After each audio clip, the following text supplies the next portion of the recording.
and it's just not true. I mean, He will bless us, but not the way that they're saying. Prosperity gospel. Yeah. And it's amazing the amount of channels that actually are pushing that. And of course, you've got to bless them first because you've got to send them a donation. Then you would, yeah. When Peter said that he couldn't forgive them the sins, how can the Catholics possibly go in confession and confess the sins and the priest forgives them? Don't they read this passage? Yeah. Well, obviously, I read a whole. I didn't want to go into a whole bunch of stuff. When we mentioned the priest not being married, you know, that's a basic problem they have, because they think of one group of people being priests, whereas every New Testament book that talks about priests talks about, you know, Frank's a priest, and Grace is a priest, and Mary's a priest. You know, everybody, every child of God is a priest. And Romans, as Paul talks about in Romans, it said, offer up your bodies as living sacrifices in that new role. Bernard, you have to feel sorry for Roman Catholics, really, because they can never be sure of anything.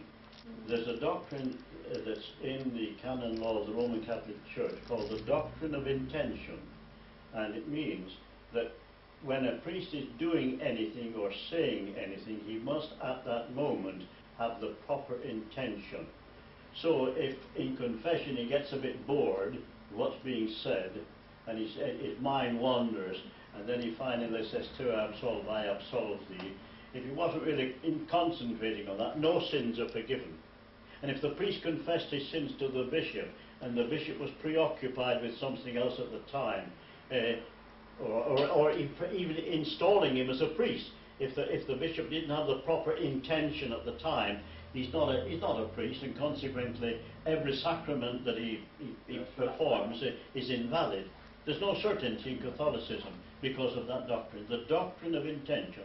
The intention on the Market Square in Wigan years ago, when I was speaking out there's another chap there, Roman Catholic, was preaching, and it was a priest, and at the end of it he wanted to bless, and he was looking at his watch like this. So a friend of mine, he said, "That blessing's no good because you weren't concentrating, you were looking at your watch when you were giving the blessing."